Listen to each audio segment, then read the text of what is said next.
More so than the other Detroit Big Three, Chrysler was long known as the engineering car company, and there were a number of reasons for this. Chrysler invented a number of novel technologies and introduced them to the marketplace before many of their competitors did. One of the earliest inventions that Chrysler brought to the marketplace was the replaceable element oil filter. It was standard on all Chryslers since the 1930s, but it was also introduced by Chrysler to the market in 1924. It took a long time for competitive cars to make this standard equipment. And along the way, Chrysler also introduced the full-flow oil filter in 1946. Other interesting innovations that Chrysler developed for the marketplace included electric windshield wipers in 1939, as opposed to vacuum-operated wipers that competitors used in some case all the way through the 1960s. And if you were AMC, that lasted until the 1970s. Chrysler also introduced the ignition key starter. Before this came out in 1949, there were many different methods to activate the starter. Sometimes you'd push down on the gas pedal, or there'd be a separate pedal off to the side, or you might have to pull up on the gear shift like in Nash's. So that was a Chrysler innovation. Curved side glass in 1957 was introduced on the Imperial, something that revolutionized car styling for years to come. Cruise control, or what Chrysler called the autopilot in 1958, that made driving much, much easier. Electronic ignition in 1973 that Chrysler made standard across their lineup. Of course, the goal here was to make the ignition systems more reliable as well as help with emissions overall. But Chrysler maybe just achieved the latter goal and not the former, as Chrysler electronic ignitions often had ballast resistors that seemed to fail, particularly in humid environments.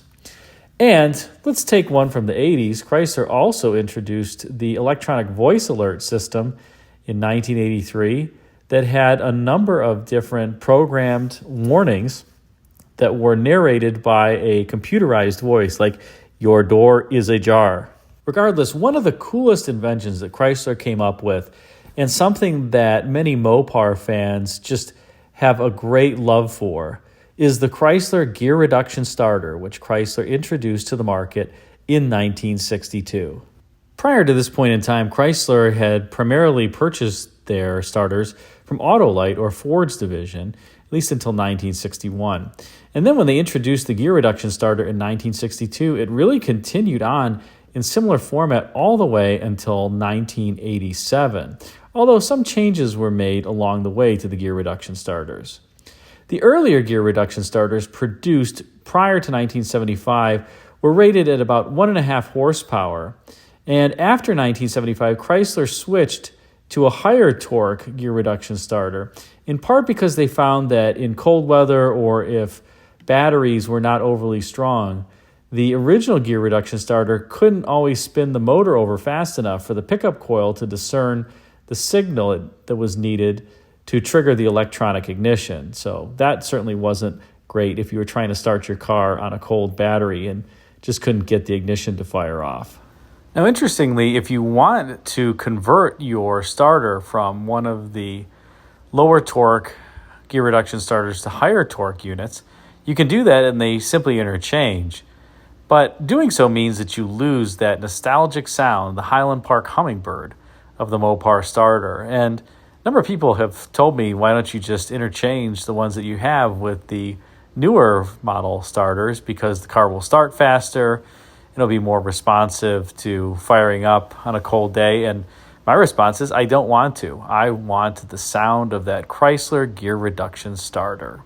So what do you think? Would you change the Mopar starter out in your car to the new one or not? I actually even know somebody who took a newer Dodge Ram pickup from the early 90s, I believe, and retrofitted the old Chrysler starter to it so he could have the Mopar sound. Let's take a listen as I crank over my 1972 Chrysler New Yorker after having it sit overnight on a cold evening. I got to take the Caprice to storage today, so this New Yorker sat outside last night. Poor New Yorker. But it gave the opportunity for a Chrysler cold start. which everybody's gonna love. Look at the frost. Ooh, will it start? Chryslers were rather notorious over time for being hard-starting vehicles, and that really was for a number of reasons. One of those reasons was the spark plugs that they used from the factory really weren't that great. And while they would look okay if you pulled them out of the engine, they actually could fail internally and provide trouble starting. And that was one frequent occurrence. And of course, many Mopar fans will know of another common failure mode that they won't always tell you about, but is a very frequent one. And that is that the ballast resistors would tend to fail. And then the car would basically start but instantly stall, and you couldn't get it running. So many Mopar fans ask them, keep a spare ballast resistor in their glove box, myself included, because it takes about 30 seconds to change out, and it's right on the firewall there where I pointed to. But that is another common failure mode on these Mopars. In any case, let's get to trying out the starter and the cold start on this 1972 New Yorker. So, true cold start.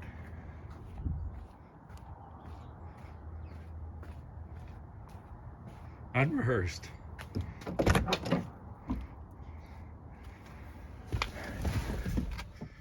And it has a cold light too. Close the door so the buzzer goes off. All right, ready? Here we go.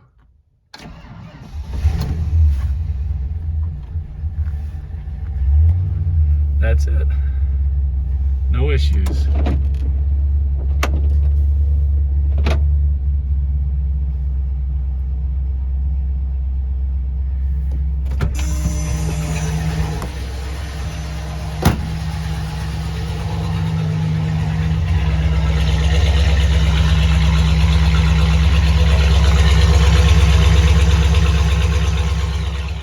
Well, there you have it, the sound of a big block in the morning, a Chrysler 440, coupled with Chrysler's Highland Park Hummingbird gear reduction starter. That brings back memories. Be sure to drop a comment in the comments section. I love that vintage starter sound. Do you? And if you enjoyed this video, be sure to like, comment, and subscribe, and check out the video thumbnails at bottom left and right for some suggestions for you. Thanks again for watching, and until next time, take care.